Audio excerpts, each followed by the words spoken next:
FBI Supervisory Special Agent Darnell Washington stood in the airport security office, staring down at three trembling officers.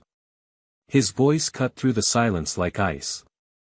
"You just detained the wrong man." 2 weeks earlier, he was just an ordinary black traveler walking through the terminal. Nobody could have predicted that their terrible decision would destroy everything they had built. Before we dive into this incredible story, I want to know where you are watching from today. Drop your location in the comments below. If you are ready for a story that will leave you speechless, hit that like button and subscribe to the channel right now. Trust me, you do not want to miss a single moment of what happens next. This is a story about injustice, redemption, and the moment when karma came knocking at the door. Darnell Washington was 47 years old and had dedicated 23 years of his life to serving his country through the Federal Bureau of Investigation. He was not just any agent. He was the supervisory special agent in charge of the Counterterrorism Division for the entire Northeast region of the United States. Throughout his distinguished career, he had successfully dismantled 47 major criminal operations and had received commendations from 3 different presidents. His name was spoken with reverence in law enforcement circles across the nation, and his expertise was sought after by agencies around the world. Standing at 6 feet 2 inches tall with a muscular build that spoke of discipline and strength, Darnell commanded respect wherever he went. But on this particular Friday afternoon in November, none of that mattered. He was dressed casually in a gray hoodie, faded blue jeans, and a simple baseball cap. He carried no badge, no weapon, and no visible signs of his prestigious position. He was on vacation, heading home after a 3-week classified assignment in Seattle, and all he could think about was his daughter Jasmine's 16th birthday party that was just 3 days away. His wife Lorraine worked as the head nurse of the cardiology department at one of the most respected hospitals in Virginia. She was waiting at home with their daughter, preparing for the surprise celebration that Darnell had been planning for months. In his carry-on bag, wrapped in beautiful paper with a silver bow, was a gold necklace with a heart-shaped pendant that had cost him 3 months of savings. Every time he thought about seeing Jasmine's face when she opened it, his heart swelled with anticipation. He had missed so many moments over the years. Birthdays, anniversaries, school plays, and countless dinners. This time, he was determined to be there, and nothing was going to stop him. Bradley Morrison was 34 years old and held the position of lead security officer at Charlotte Douglas International Airport in North Carolina. He had sandy blonde hair cut in a severe military style and cold blue eyes that seemed to constantly scan his surroundings with suspicion. Bradley had grown up in a small town in rural Georgia, raised by a father who had spent 30 years as a local police officer and who had filled his son's head with poisonous ideas about certain types of people. Bradley believed with absolute certainty that he possessed a special instinct for identifying criminals. He trusted his gut above all else, and his gut told him that black men who dressed casually and sat alone were almost always up to something. The statistics from his department told a different story. Under his watch, black travelers were stopped and questioned at a rate 5 times higher than white travelers. There had been complaints, dozens of them over the years, but they had all disappeared into the administrative void, buried by someone with the power to make problems go away. That someone was Howard Morrison, Bradley's uncle and the director of security for the entire airport. Howard was 58 years old with graying hair and the soft body of a man who spent more time behind a desk than on his feet. He had hired his nephew despite knowing about Bradley's troubled past. Years earlier, Bradley had been quietly dismissed from the local police force after multiple allegations of racial profiling and excessive force.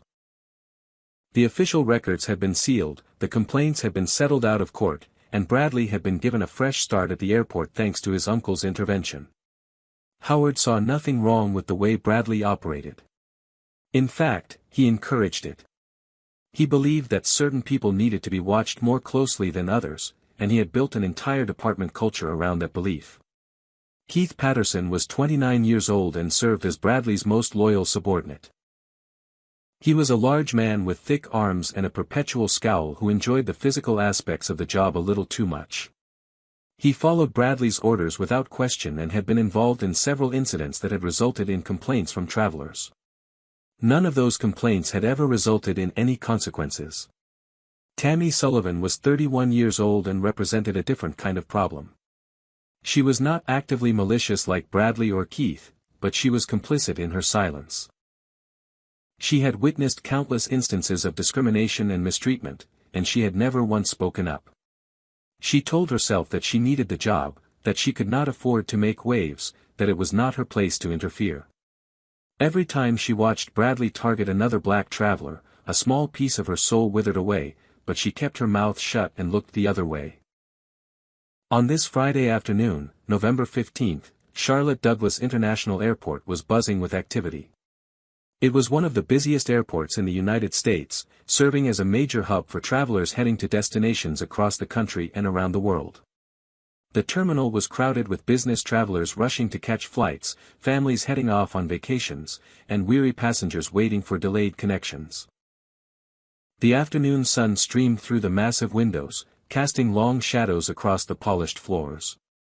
Security personnel in their crisp uniforms moved through the crowds, their eyes constantly scanning for anything out of the ordinary. Darnell arrived at the airport at exactly 2:47 in the afternoon. He moved through the main security checkpoint without incident, his bag passing through the scanner and his body clearing the metal detector without triggering any alerts. He collected his belongings and made his way to Gate B-17, where his flight to Virginia was scheduled to depart in approximately 2 hours. He found a seat in the waiting area, settled into the uncomfortable plastic chair, and pulled out his phone to call Lorraine. The conversation was warm and filled with love. They talked about the party preparations, about the decorations Lorraine had chosen, about the guest list and the cake and all the small details that would make Jasmine's birthday special.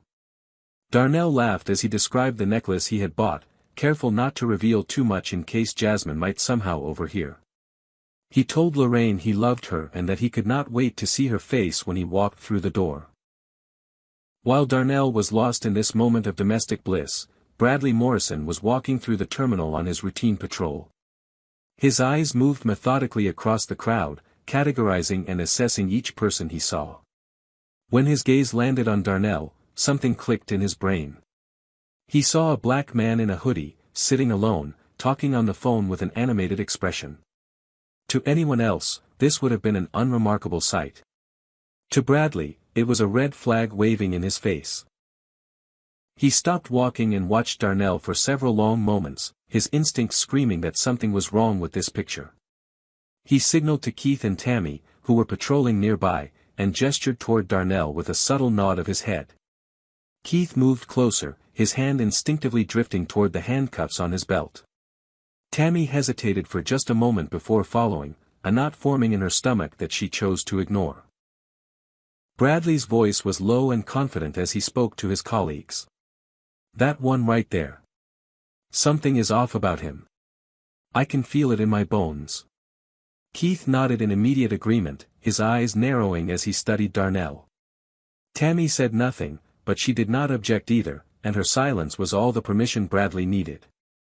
Bradley led his small team across the terminal floor, weaving through the crowds of travelers with practiced ease. His steps were deliberate and unhurried, the walk of a man who believed he had every right to do what he was about to do.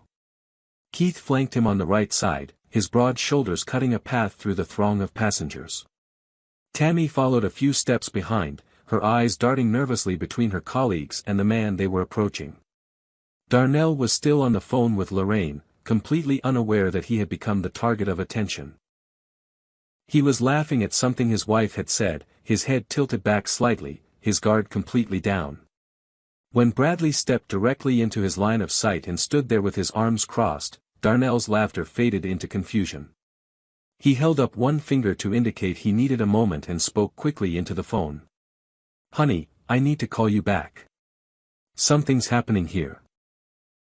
He ended the call before Lorraine could respond and looked up at the 3 security officers standing in front of him. Bradley's voice carried the weight of authority and something else, something that sounded almost like satisfaction. "Sir, we need to see your identification right now." The demand came without preamble, without courtesy, without even the pretense of an explanation. Darnell blinked in surprise but kept his composure. He had been in enough difficult situations throughout his career to know that staying calm was essential. He asked in a polite and measured tone, "Is there some kind of problem, officer? Has something happened?" Bradley did not answer the question. Instead, he repeated his demand with increased intensity, his voice rising just enough to attract the attention of nearby passengers. "I said I need to see your identification. Now." Keith shifted his weight and placed his hand conspicuously on the handcuffs hanging from his belt. The message was clear. Darnell reached slowly into his pocket, making sure to telegraph every movement so there could be no misunderstanding. He produced his driver's license and his boarding pass and handed them over without protest. Bradley snatched the documents from Darnell's hand and examined them with exaggerated scrutiny. He compared the photo on the license to Darnell's face multiple times, tilting the card back and forth as if searching for some sign of forgery. The license clearly showed Darnell's name, his address in Virginia, and a photo that was obviously him. The boarding pass confirmed his seat on the flight to Virginia scheduled to depart from Gate B-17. Everything was in order. Everything was legitimate. But Bradley was not satisfied. He fired off a rapid series of questions, each one more invasive than the last. Where was Darnell coming from? What was his business in Charlotte? Why was he traveling alone? What was the purpose of his trip? Darnell answered each question patiently and honestly. He explained that he was returning home from a business trip to Seattle and that he was eager to get back to his family. Bradley pressed harder, demanding to know the nature of Darnell's work. This was where things became complicated. Darnell could not simply announce that he was an FBI agent without potentially compromising his identity and the classified work he had been doing. He chose his words carefully and said, "I work for the federal government." The vagueness of this answer had the opposite effect of what Darnell intended. Instead of satisfying Bradley, it seemed to confirm his suspicions. His eyes narrowed and a thin smile played at the corners of his mouth, the smile of a predator who had cornered his prey. Passengers in the surrounding area had begun to notice the confrontation. Heads turned and conversations died as people strained to see what was happening. A few people pulled out their phones and began recording. Among the onlookers was an elderly white woman who shook her head slowly while staring at Darnell with disapproval, as if his mere presence in handcuffs would have been entirely justified. Not far from her stood a young black man in his 20s who watched the scene with an expression of weary recognition. He had seen this play out before, perhaps had experienced it himself, and his eyes met Darnell's for just a moment in a silent exchange of understanding. But he did not intervene. He did not speak up. Like so many others before him, he was too afraid of what might happen if he inserted himself into the situation. Bradley made his decision and announced it with the casual authority of someone who expected to be obeyed without question. "You need to come with us for additional screening. This is just a routine security check. Nothing to worry about if you have nothing to hide." Darnell recognized the manipulation in those words immediately. The implication that refusing would be an admission of guilt. The false reassurance designed to make compliance seem like the only reasonable option. He asked calmly what the basis for the additional screening was. Bradley's response was dismissive and vague. "We have concerns that need to be addressed. You can either cooperate voluntarily or we can make this official." The threat hung in the air between them. Darnell knew his rights.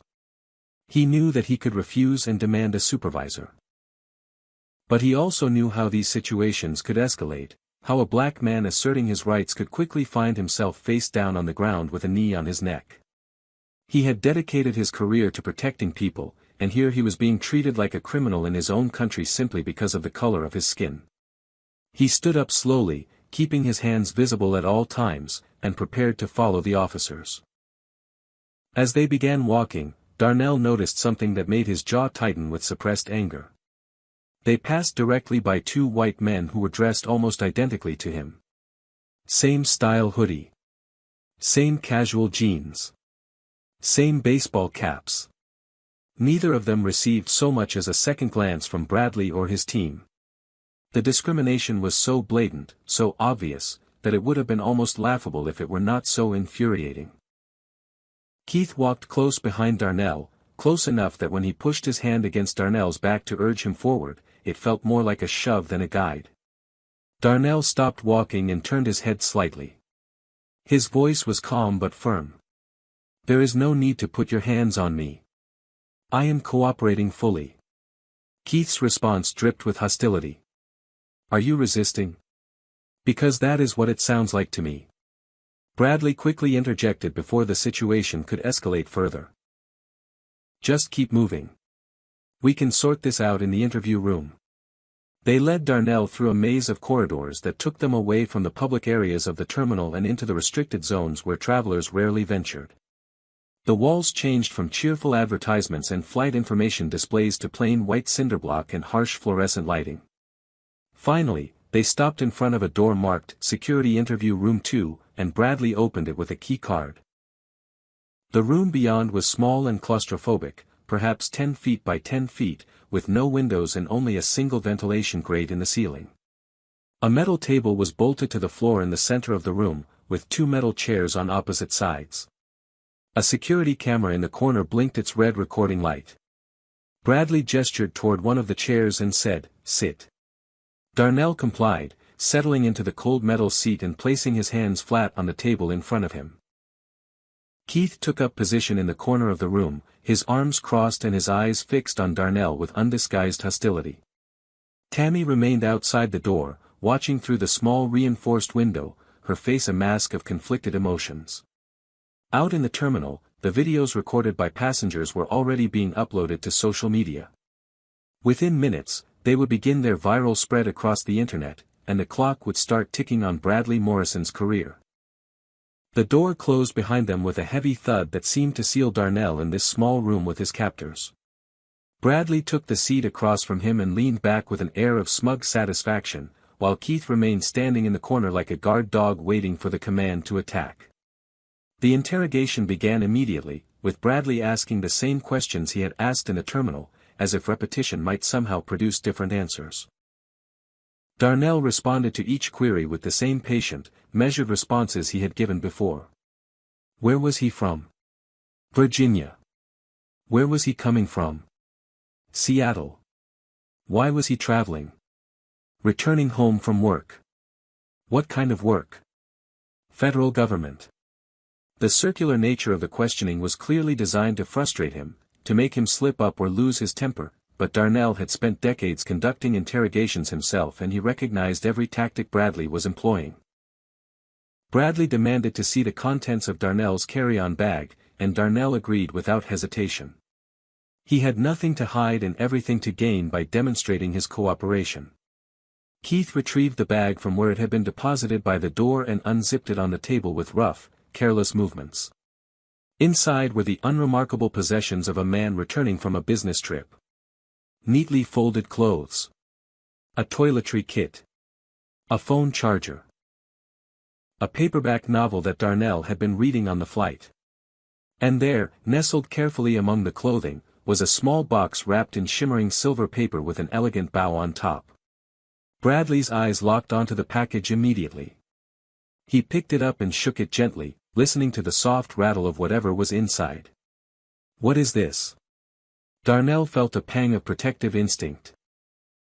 That gift represented weeks of careful shopping, hours of deliberation, and all of his hopes for making his daughter's birthday special. It is a birthday present for my daughter. A necklace. Please, I would prefer if you did not open it. I want her to be the first one to see it. Bradley ignored the request completely and tore away the wrapping paper with deliberate slowness, letting the pieces fall to the floor like confetti. Inside was a velvet jewelry box, and inside that was the gold necklace with its delicate heart-shaped pendant catching the harsh fluorescent light. Bradley held up the necklace and studied it with naked suspicion. The gold gleamed expensively, and the craftsmanship was obviously high quality. Where did you get the money for something like this? The question landed like a slap across Darnell's face. The implication was clear and ugly. How could a black man afford something so nice? He must have stolen it or acquired it through some illegal means. Darnell felt the anger building in his chest, but he forced himself to remain calm. I earned it. Through my work. The same way anyone earns money to buy gifts for their children. Keith let out a derisive snort from his corner. Must be some kind of work you do. The insinuation hung in the air, poisonous and offensive. Darnell chose not to respond. He had learned long ago that engaging with ignorance only gave it power. The interrogation continued to escalate. Bradley demanded contact information for Darnell's employer so he could verify the story about federal employment. Darnell explained once again that his work was classified and that he could not simply provide details to satisfy the curiosity of airport security.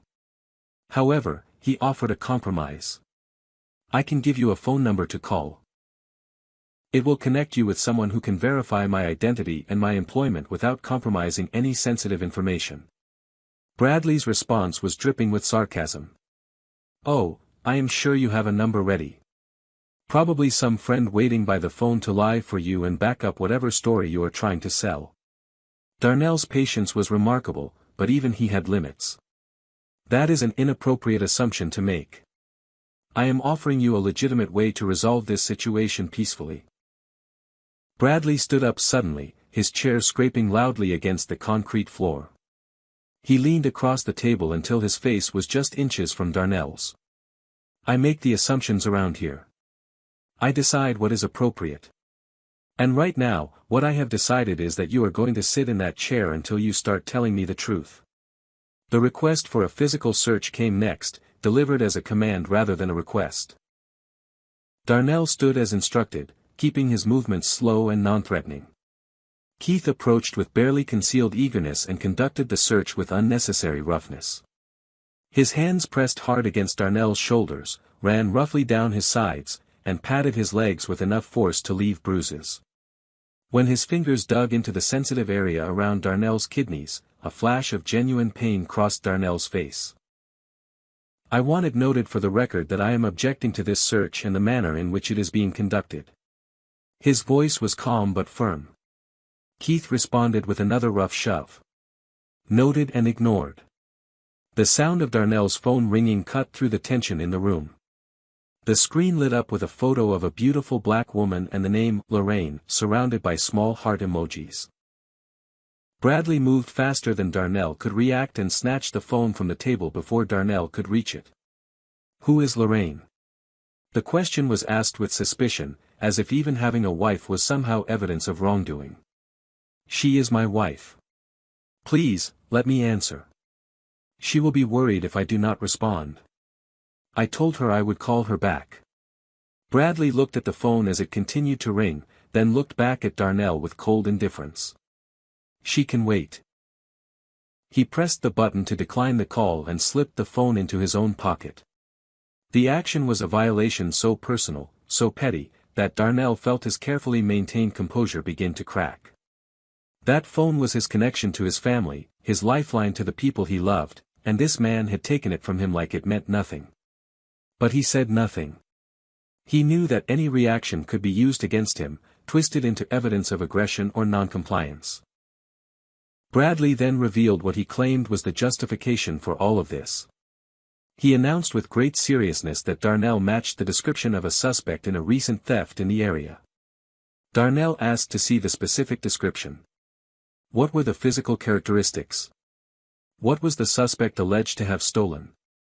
What evidence linked Darnell to this supposed crime? Bradley refused to provide any details, claiming the information was classified.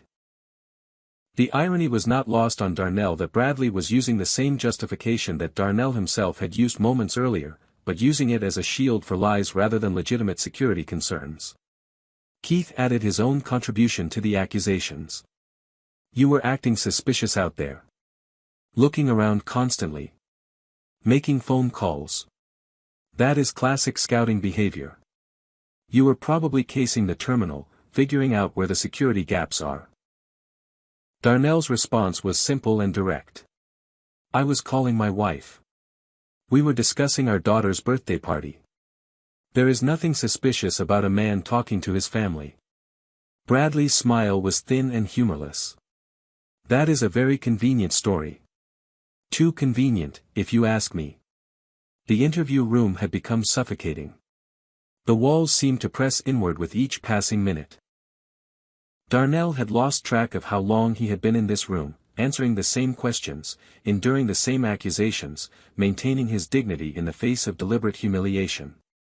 Bradley reached into his pocket and produced a pair of metal handcuffs, dropping them onto the table with a clatter that echoed off the bare walls. The threat was unmistakable. This is your last chance to tell us the truth. Either you start cooperating, or things are going to get a lot worse for you. Darnell looked at the handcuffs, then looked at Bradley, and his voice did not waver. I have told you nothing but the truth since the moment you approached me. If you choose not to believe me, that is your decision.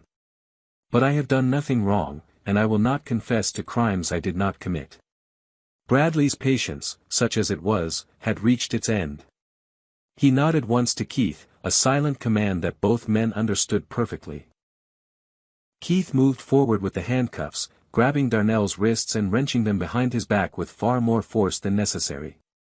The metal cuffs clicked shut with a sound that seemed to echo in the small room, and Darnell immediately felt them biting into his skin.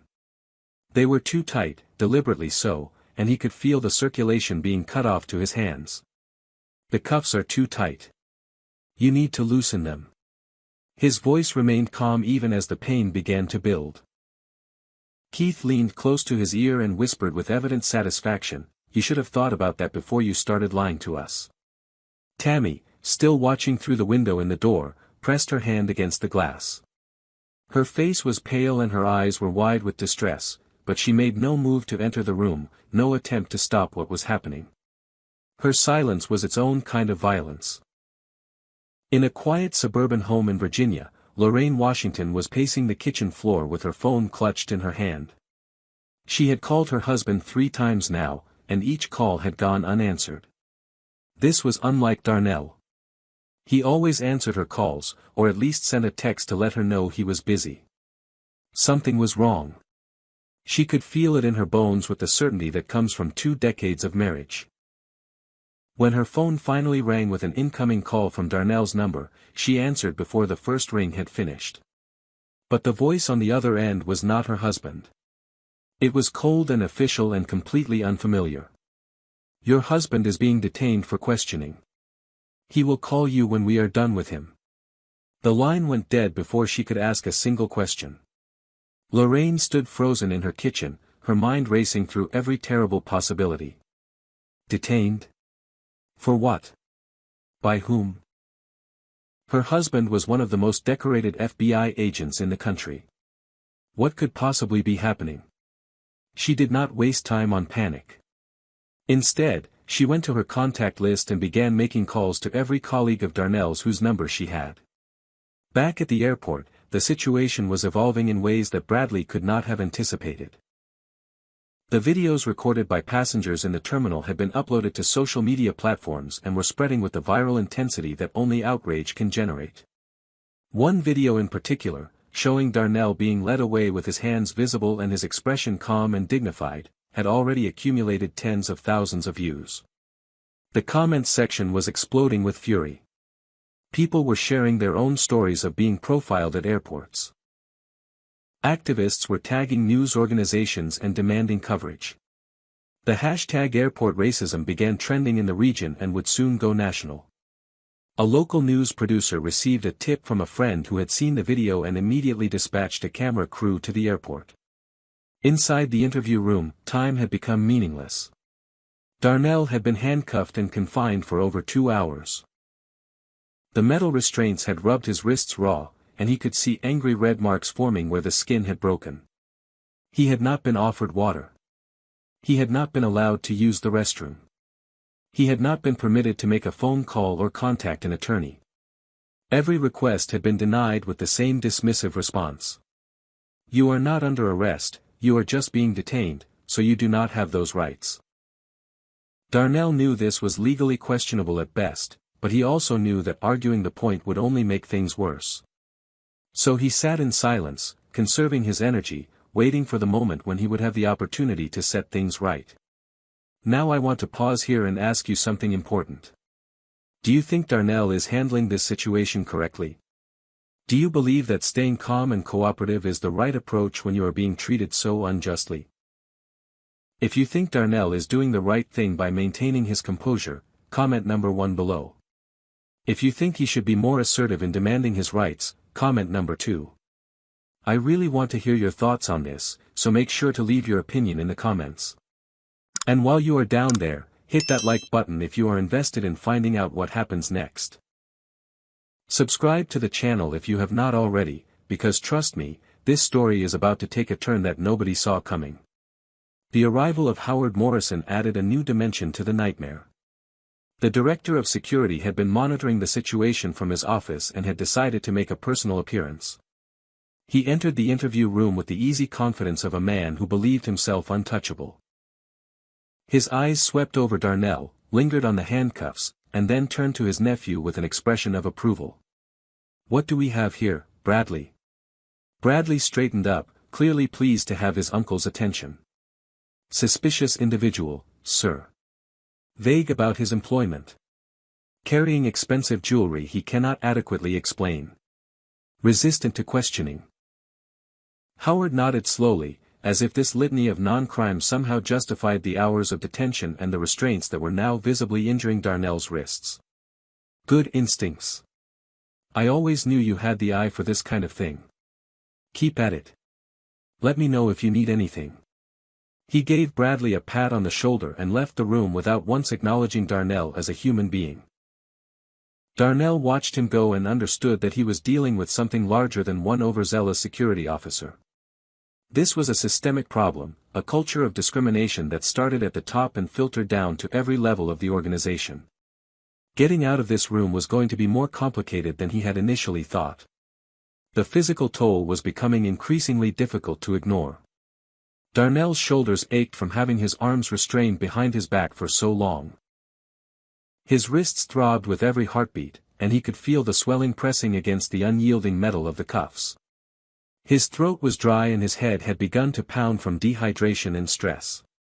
But worse than any physical discomfort was the emotional weight of the situation. He thought about Jasmine waiting at home, probably helping her mother set up decorations for a party that might not happen. He thought about the necklace, now unwrapped and lying discarded on the table, its surprise ruined forever. He thought about all the other black men and women who had sat in rooms like this one, facing accusations they did not deserve, enduring treatment that violated every principle of justice and human dignity. Most of them did not have FBI credentials hidden in their background. Most of them had no one coming to rescue them. What happened to them? Will anyone come to help Darnell before it is too late? What will happen when the truth about his identity finally comes out? The door to the interview room suddenly swung open with such force that it banged against the wall. A man in a black suit stormed in, his face flushed red with barely contained rage. "What the hell is going on here?" Bradley jumped to his feet, startled by the sudden intrusion. "Who are you? This is a secure area." The man in the suit reached into his jacket and produced a badge that gleamed gold under the fluorescent lights. "FBI. And you are about to have a very bad day." Raymond Foster was 52 years old with silver hair and the lean build of a man who had spent decades chasing criminals through the streets of American cities. He had joined the FBI the same year as Darnell, and the two men had risen through the ranks together, covering each other's backs through countless dangerous situations and becoming closer than brothers in the process. When Lorraine's panicked call had reached him at the FBI headquarters in Washington, D.C., Raymond had not hesitated for a single second. He had commandeered a bureau vehicle and driven to Charlotte at speeds that would have earned any civilian a lengthy jail sentence. 4 hours after Darnell's detention began, Raymond Foster walked through the doors of Charlotte Douglas International Airport with the fury of a man on a mission. The confrontation in the interview room was immediate and intense. Raymond took in the scene with the practiced eye of a veteran investigator. He saw his friend and colleague sitting handcuffed in a metal chair, wrists visibly swollen and raw. He saw Bradley standing with a mixture of defiance and uncertainty. He saw Keith trying to make himself smaller in the corner.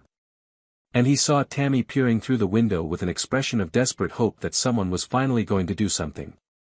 Raymond's voice cut through the room like a blade. "Remove those cuffs from him right now." Bradley attempted to assert his authority. "Sir, This man is a suspect in an ongoing investigation. We have reason to believe he may be involved in criminal activity. Raymond stepped closer to Bradley, close enough that the security officer had to tilt his head back to maintain eye contact. What investigation? What criminal activity? What evidence do you have? What probable cause justified this detention? The questions came rapid fire, each one a bullet that Bradley could not dodge. Bradley looked to Keith for support, but Keith had developed a sudden fascination with the floor tiles. He looked to the door, perhaps hoping his uncle would reappear to rescue him, but Howard was nowhere to be seen. He tried to salvage the situation with bluster. He matched the description of a suspect. He was acting suspiciously. He was evasive about his employment. Raymond's laugh was sharp and humorless. Show me the suspect description. Show me the report that was filed. Show me the documented observations of suspicious behavior. Show me anything, anything at all, that justifies keeping a man handcuffed in a room for 4 hours without charges, without access to legal counsel, without basic human necessities. The silence that followed was deafening. Bradley had nothing to show because there was nothing. No report. No description. No probable cause. Just prejudice dressed up in the language of security. Raymond turned to Darnell, and his voice softened with genuine concern. Darnell, are you okay? Darnell managed a weak smile despite everything he had endured. I have definitely been better, Ray. But I will survive. Bradley's eyes went wide with shock. Wait. You know this man? Raymond spun back to face Bradley, and his voice dripped with contempt. Know him? This is Supervisory Special Agent Darnell Washington. He is the head of the Counterterrorism Division for the entire Northeast region of the FBI. He has received commendations from 3 presidents of the United States. He has more security clearance than everyone in this building combined. He has dedicated his entire life to protecting this country, and you have been treating him like a common criminal because he had the audacity to be black in your airport. The color drained from Bradley's face so completely that he looked like he might faint. Keith made a small choking sound in the back of his throat. Through the window, Tammy's hand flew up to cover her mouth. The magnitude of their mistake was beginning to dawn on them, but they had not yet grasped the full extent of the consequences they were about to face. Bradley tried desperately to backpedal. We had no way of knowing. He was not carrying any identification that showed his position. He was dressed casually. He was vague about his employment. Raymond's response was merciless. He gave you his driver's license. He offered you a verification number to call. He cooperated fully with every demand you made. And you chose to ignore all of that because your prejudice was more important to you than the facts. The commotion had attracted attention throughout the security wing. Howard Morrison came hurrying down the corridor, alerted by one of his staff that something significant was happening. He burst into the interview room with all the authority of his position and demanded to know what was going on. Raymond turned his attention to the new arrival and recognized immediately that this was someone higher up the chain of command. You must be the supervisor who authorized this detention to continue for 4 hours. Howard drew himself up to his full height and attempted to project an image of competence. I authorized a routine security check. Standard procedure. Raymond's response was measured but devastating. A routine check that lasted 4 hours. A routine check that involved handcuffing a man without charges. A routine check that denied him water, denied him restroom access, denied him the right to contact his family or an attorney. Is that the routine at Charlotte Douglas International Airport, Mr. Morrison? Howard began to sweat visibly, dark patches forming under the arms of his uniform shirt. We were being thorough. In today's climate, you cannot be too careful. Raymond took a step closer to Howard, and his voice dropped to a near whisper that somehow carried more weight than a shout. You were not being thorough. You were being racist. And that word is going to follow you for the rest of your career. Darnell had listened to the exchange in silence, but now he rose from his chair and spoke quietly to Raymond. Ray, let me handle this. Raymond nodded and stepped back, giving Darnell the floor. Darnell approached Bradley and stood directly in front of him. His wrists were still raw and swollen, his body ached from hours of mistreatment, but his eyes held no anger. Only a profound sadness. I have spent 23 years protecting this country. I have missed birthdays and anniversaries and funerals. I have put my life on the line more times than I can count. I have sacrificed things that I can never get back. And today, in my own country, in an airport that my tax dollars helped to fund, I was treated like a criminal solely because of the color of my skin. Bradley could not meet Darnell's eyes. His head hung low and his shoulders slumped with the weight of what he had done. You did not see an FBI agent when you looked at me. You did not see a father who was rushing home to celebrate his daughter's birthday. You did not see a human being with hopes and dreams and a family who loves him. All you saw was a black man in a hoodie, and that was enough for you to decide that I must be guilty of something. The door to the interview room opened once more, and a group of people entered. There were lawyers in expensive suits, representatives from various agencies, and media consultants already preparing damage control strategies. And among them was a woman with tears streaming down her face, a beautiful black woman who pushed past everyone else and ran directly into Darnell's arms. Lorraine held her husband so tightly that it seemed she would never let go, her body shaking with sobs of relief and residual fear. I was so scared. I did not know what was happening. I thought I might never see you again. Darnell wrapped his arms around his wife and let himself feel, for the first time in 4 hours, something other than carefully controlled composure. His voice was thick with emotion when he spoke. I am here now. I am okay. We are going to be okay. And for that moment, surrounded by lawyers and officials and the men who had tormented him, Darnell Washington allowed himself to simply be a husband holding his wife. Raymond insisted that the handcuffs be removed immediately, and Keith complied with trembling hands. The metal restraints had left deep impressions in Darnell's skin, and angry purple bruises were already forming around his wrists. Lorraine saw the injuries and let out a sob of anguish, her fingers hovering over the damaged flesh as if afraid to touch and cause more pain. Darnell took her hands in his and raised them to his lips. It looks worse than it feels. I promise you, I am going to be fine. But his eyes told a different story, one of exhaustion and trauma and a deep, abiding sadness that would take time to heal. The legal team that had accompanied Lorraine wasted no time in establishing the gravity of the situation. Victoria Chen was a formidable attorney who specialized in civil rights cases and had a reputation for holding institutions accountable for discrimination. She had been gathering evidence throughout the journey to Charlotte, and what she had collected was damning. The videos from the terminal had gone viral, accumulating millions of views across multiple platforms. Major news networks had picked up the story and were already running segments with titles like FBI Agent Detained for Flying While Black and Airport Security Scandal Exposes Systematic Racism. Civil rights organizations from across the country had issued statements of condemnation. Politicians were calling for investigations. The court of public opinion had already rendered its verdict, and the formal legal proceedings had not even begun. Victoria addressed Darnell with professional directness tempered by genuine sympathy. Agent Washington, we have more than enough evidence to pursue multiple avenues of legal action. Civil rights violations, false imprisonment, assault, emotional distress. The question is how far you want to take this. What outcome do you want to see? Darnell considered the question carefully while looking at Bradley, Keith, and Howard huddled in the corner of the room like frightened children waiting for punishment. These 3 men had caused him tremendous harm.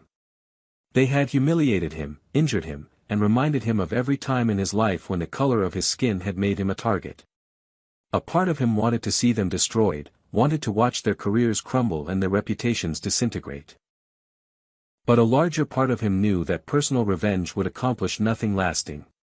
Marcus Thompson, the executive director of Charlotte Douglas International Airport, arrived in a state of barely controlled panic. He was a white man in his late 50s with an expensive suit and the harried expression of someone watching their professional legacy collapse in real time. He had seen the videos. He had read the reports. He understood that this was the worst public relations disaster in the airport's history, and he was desperate to contain the damage. His apology to Darnell was effusive but hollow, the words of a man more concerned with optics than justice. Agent Washington, on behalf of Charlotte Douglas International Airport, I want to express our deepest and most sincere apologies for the treatment you received today. This is not who we are. This is not what we stand for. We are committed to conducting a full investigation and taking appropriate disciplinary action. Darnell listened to the apology without responding. He had heard enough empty words and corporate platitudes to last a lifetime. He was more interested in what would actually be done. Bradley, despite everything that had happened, had still not fully grasped his responsibility for the situation. His attempt at self-justification was almost pathetic in its blindness. I was just doing my job. I followed my instincts. I saw someone who seemed suspicious and I acted on that perception. That is what we are trained to do.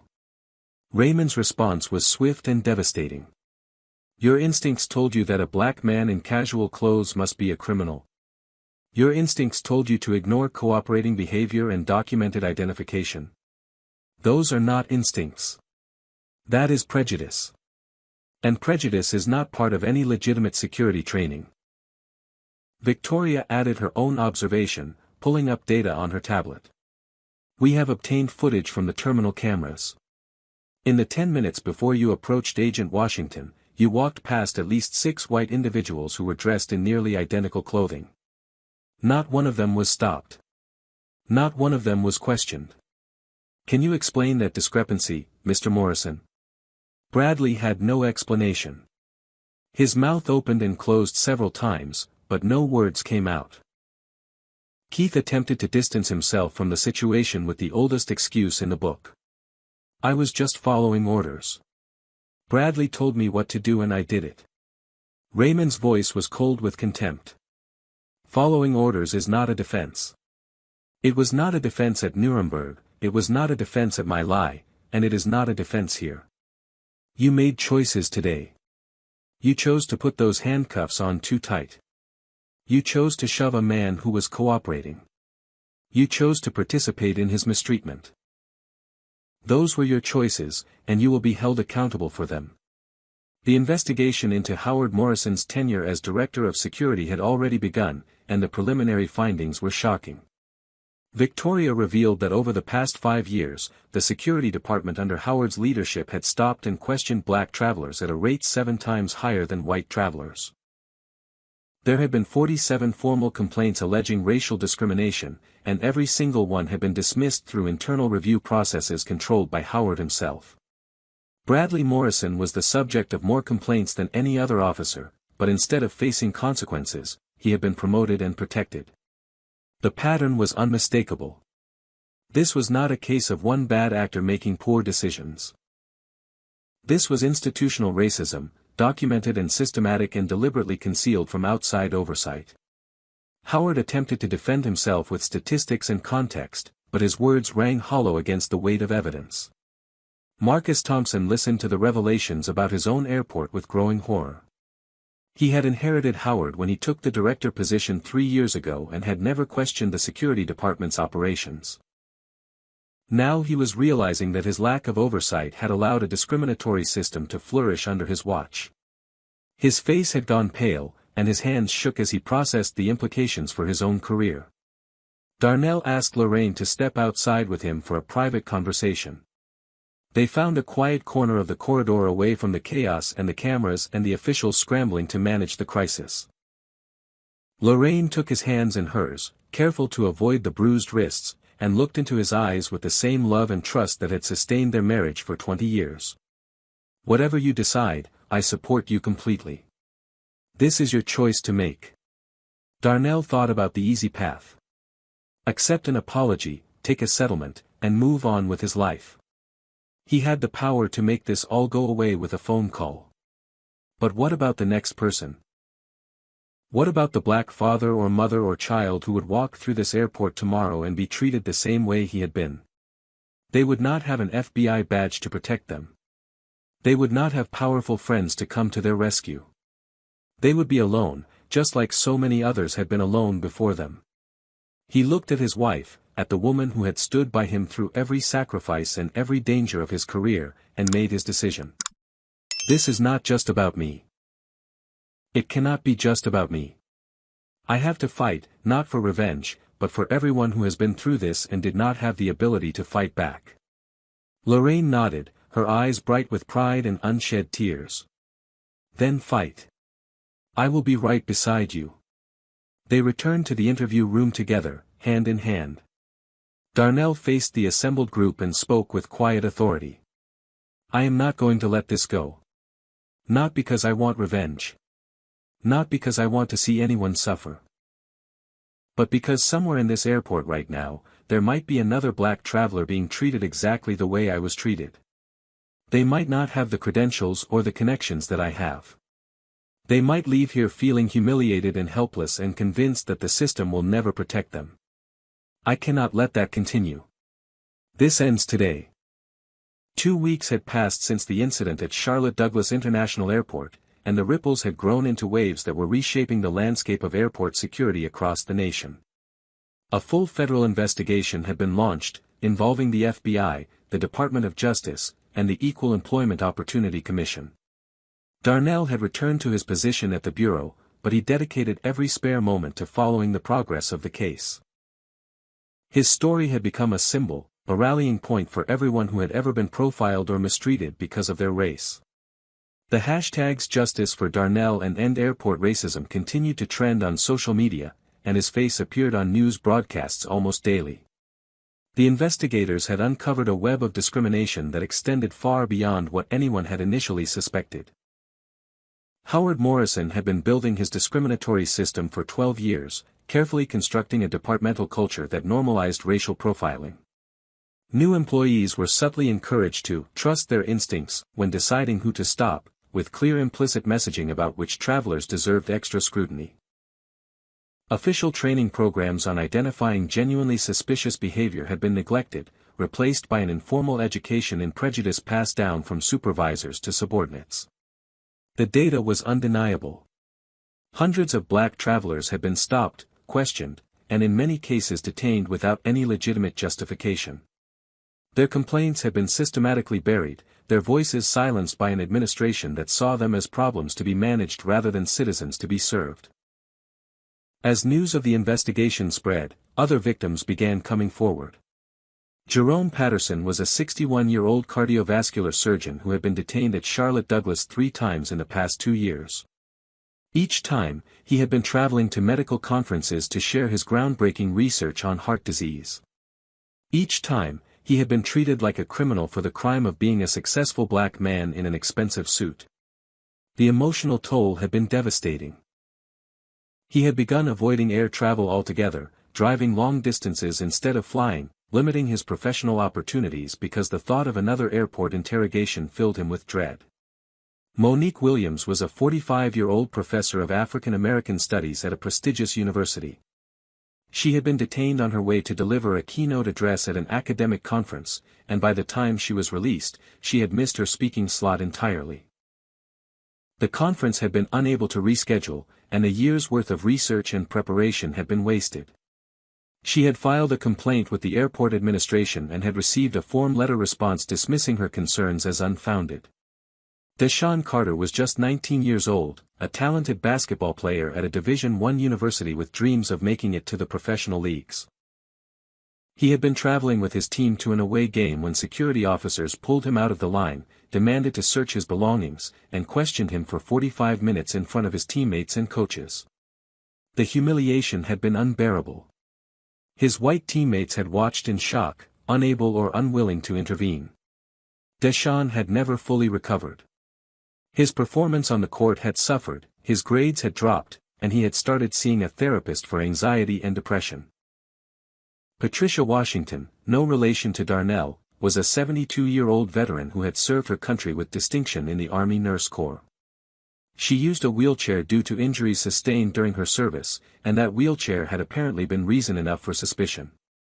Security officers had forced her to stand, causing her significant pain, while they searched her chair for hidden contraband.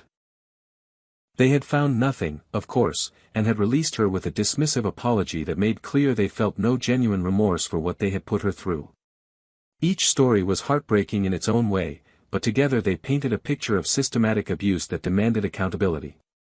The public response grew louder with each revelation.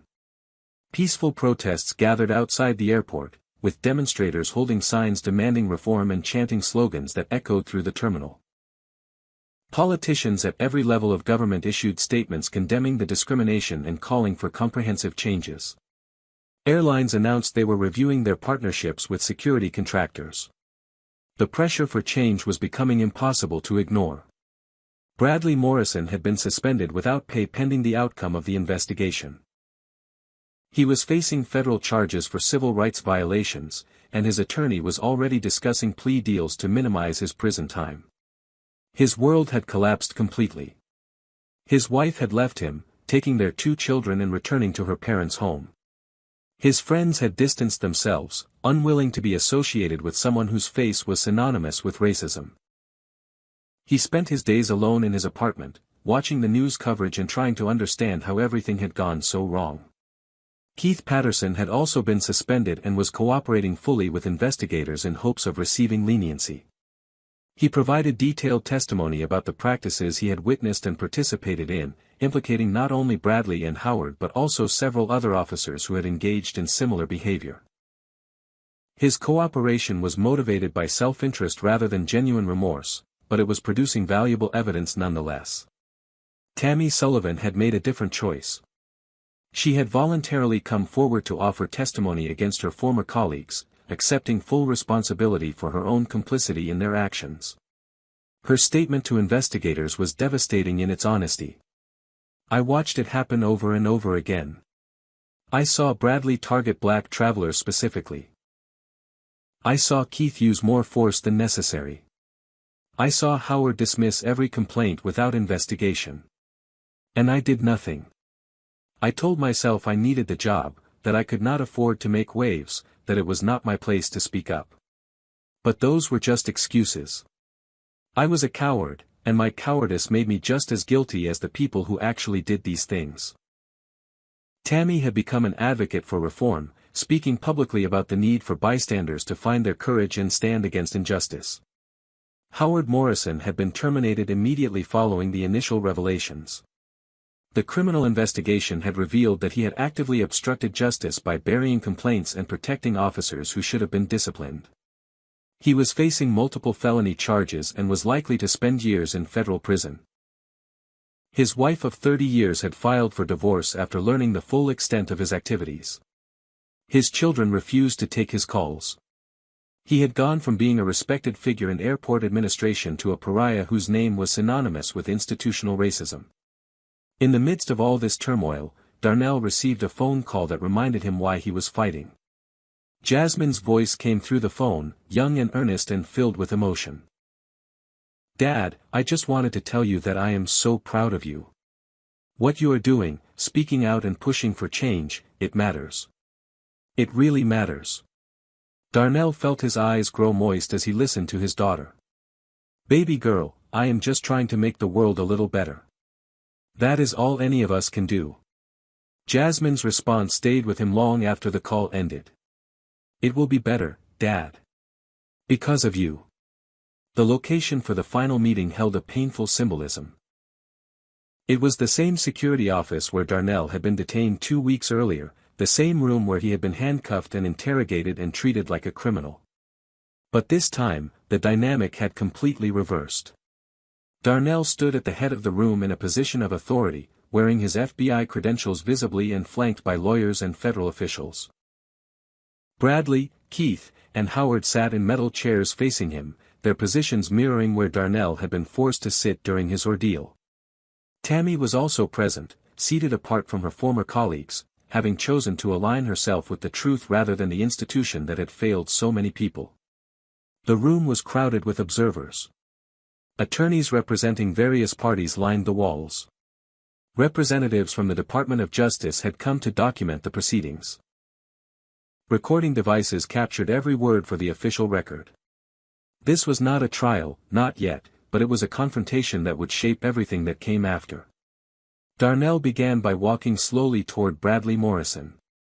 The man who had tormented him could not meet his eyes, keeping his gaze fixed on the floor with the posture of a defeated enemy. Darnell stood directly in front of him and waited in silence until the weight of the moment forced Bradley to look up. 2 weeks ago, you looked at me and saw a threat. You saw a criminal. You saw everything in the world except a human being. I need to understand why. What was it about me that triggered your suspicion? What did I do that justified 4 hours of detention and abuse? Bradley's voice was barely above a whisper when he finally responded. I do not know. I thought. I believed.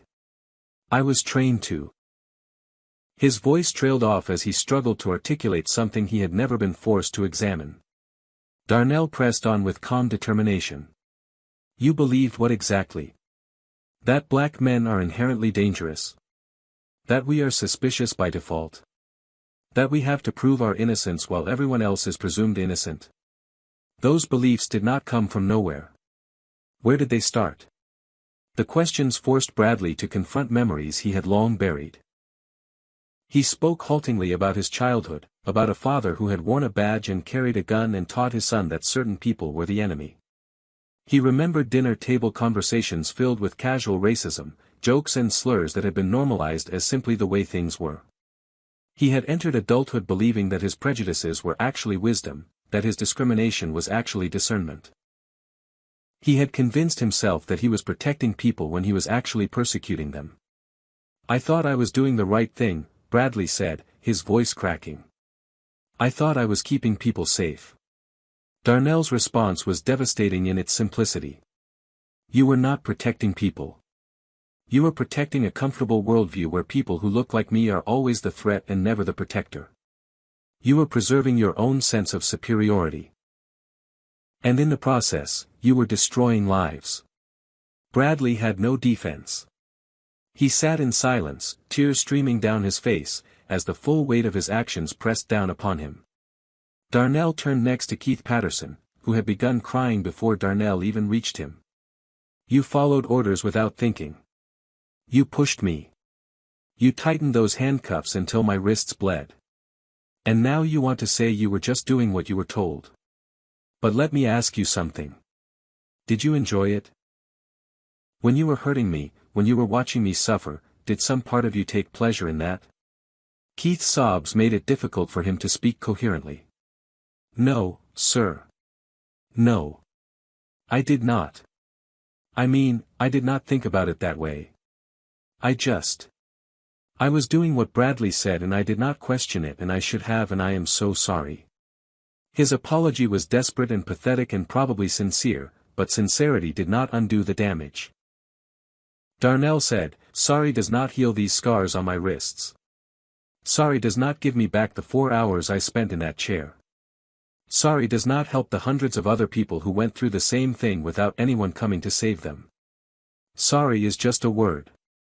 What matters now is what comes next. Howard Morrison presented a different challenge. Where Bradley was broken and Keith was terrified, Howard remained defiant even in defeat. He sat with his arms crossed and his jaw set, still clinging to the belief that he had done nothing wrong. Darnell approached him with a different energy, recognizing that this man was the architect of a system that had caused so much harm. You are the one I hold most responsible for what happened to me and to everyone else who was victimized by this department. You created this system. You hired officers with histories of discrimination. You protected them when complaints were filed. You built a culture where racism was not just tolerated but encouraged. And you did it all while hiding behind policies and procedures and bureaucratic language designed to obscure the truth. Howard's response was predictable. I was trying to keep this airport safe. In a post-9/11 world, security has to be the priority. If some people were inconvenienced along the way, that is the price of safety. Darnell shook his head slowly. You were not keeping anyone safe. The people you targeted were doctors and professors and athletes and veterans. They were parents and grandparents and children. They were American citizens going about their lives. The only thing they had in common was the color of their skin. You were not protecting the airport from terrorists. You were terrorizing your own people. Finally, Darnell turned to Tammy Sullivan.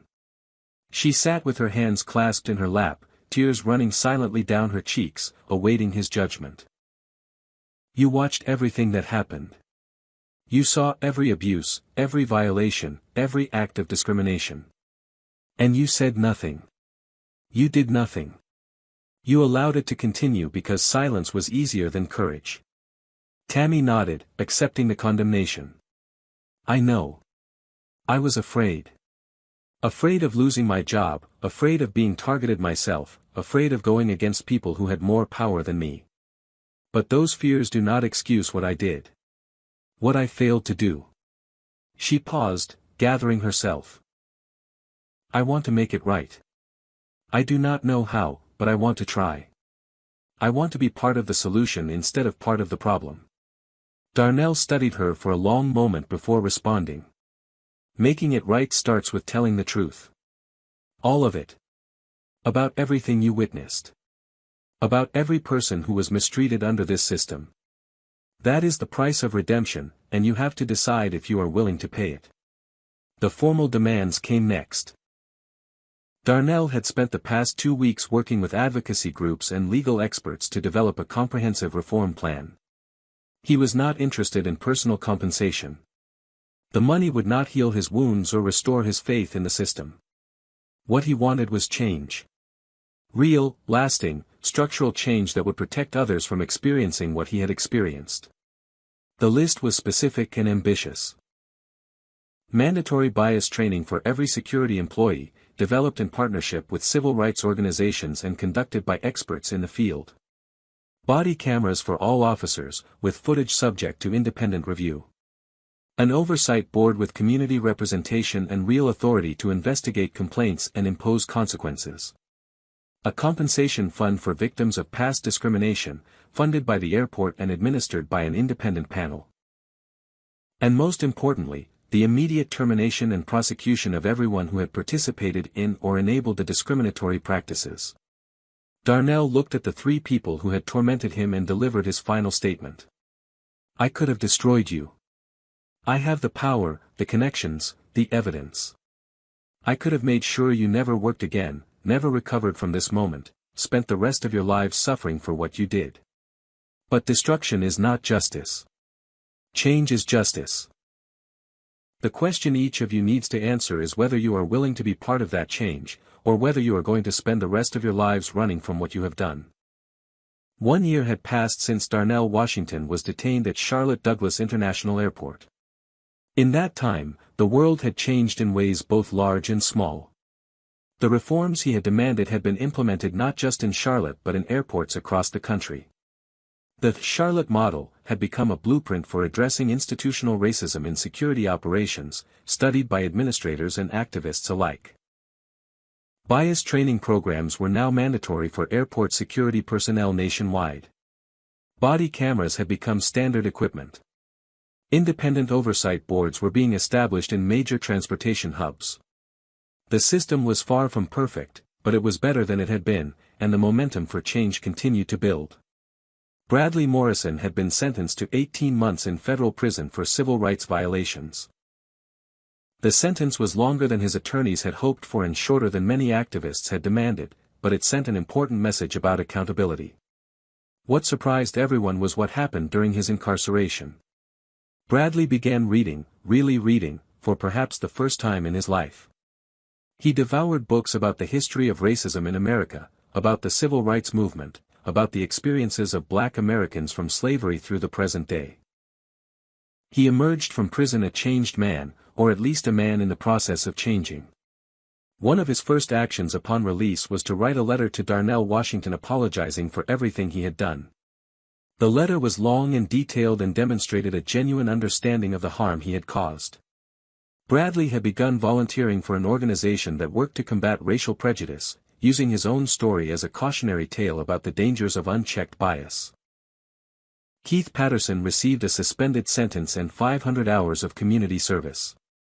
He fulfilled those hours at a youth center in an underserved community, working with young people who reminded him of the teenagers he had once viewed with automatic suspicion. The experience transformed him. He learned their names and their stories and their dreams. He began to see them as individuals rather than stereotypes. When his community service ended, he continued volunteering, eventually becoming a mentor to several young men who needed positive role models in their lives. Howard Morrison faced the harshest consequences. He was convicted on multiple felony counts including obstruction of justice and civil rights violations. His sentence of 3 years in federal prison was extended when additional evidence of his misconduct came to light during the trial. Unlike Bradley, Howard showed no signs of remorse or redemption. He maintained his innocence throughout the proceedings and blamed everyone but himself for his downfall. He died alone, 2 years into his sentence, of a heart attack that no one mourned. Tammy Sullivan had taken a different path. She became one of the most vocal advocates for security reform, speaking at conferences and training sessions about the importance of speaking up against injustice. Her testimony had been crucial in convicting Howard and in documenting the full extent of the discriminatory system he had created. She often said that her years of silence had been a kind of death, and that finding her voice had brought her back to life. She received hate mail from people who called her a traitor, but she also received letters of gratitude from people who had been victimized by the system she helped expose. Darnell continued his work at the FBI, but his role had expanded to include advocacy for civil rights and police reform. He testified before Congress about the need for comprehensive changes to law enforcement practices. He spoke at universities and community centers about his experience and about the broader struggle for equality. He received the Presidential Medal of Freedom for his contributions to justice and his courage in the face of discrimination. But the award that meant most to him was a simple thank you card from a young black man who had written to say that Darnell's story had given him hope that change was possible. Lorraine remained by his side through everything, her support unwavering and her love unconditional. She had started her own advocacy work, focusing on healthcare disparities that affected minority communities. Together, they had become a power couple for social justice, their partnership strengthening with every challenge they faced. Jasmine Washington was now 17 years old and had announced her intention to attend law school and specialize in civil rights litigation. She wanted to fight the way her father fought, with intelligence and dignity and an unshakable commitment to justice. The gold necklace with the heart pendant that had been unwrapped so rudely in that interrogation room still hung around her neck, a reminder of what had been lost and what had been gained. On the 1-year anniversary of his detention, Darnell returned to Charlotte Douglas International Airport.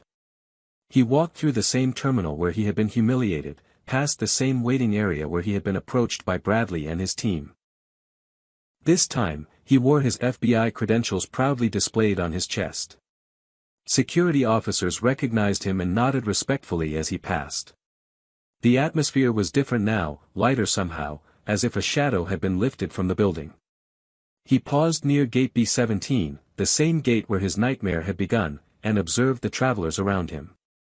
There, sitting in a plastic chair with a phone pressed to his ear, was a young black man in a hoodie.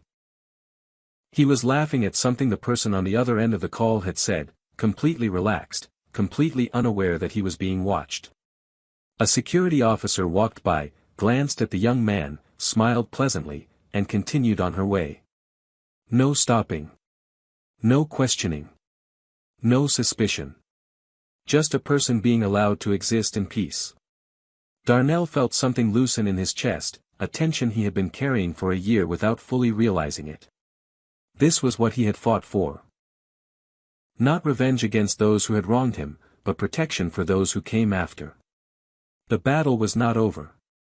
Racism still existed, still infected systems and institutions and individual hearts. But this small victory, this one moment of normalcy for one young black man in one airport, it mattered. It all mattered. His phone buzzed with a text message from Jasmine. "Love you, Dad. See you at home."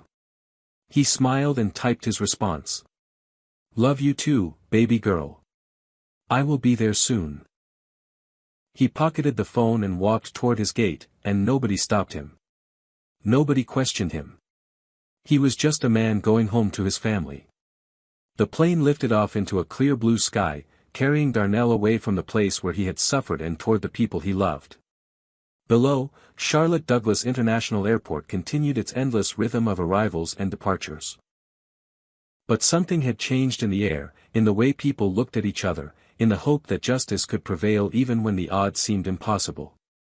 One man had made a difference. One voice had sparked a movement. One refusal to accept injustice had changed the world. The story does not end here. Stories like this never really end. They continue in every person who hears them and is moved to action. They continue in every policy that is changed and every mind that is opened. They continue in the quiet moments when someone chooses courage over silence, when someone decides to stand up rather than look away. And that brings me to you, the person watching this video right now. What role will you play in the ongoing story of justice and equality? Will you be a Bradley, letting prejudice guide your actions? Will you be a Tammy, watching injustice unfold and choosing not to intervene?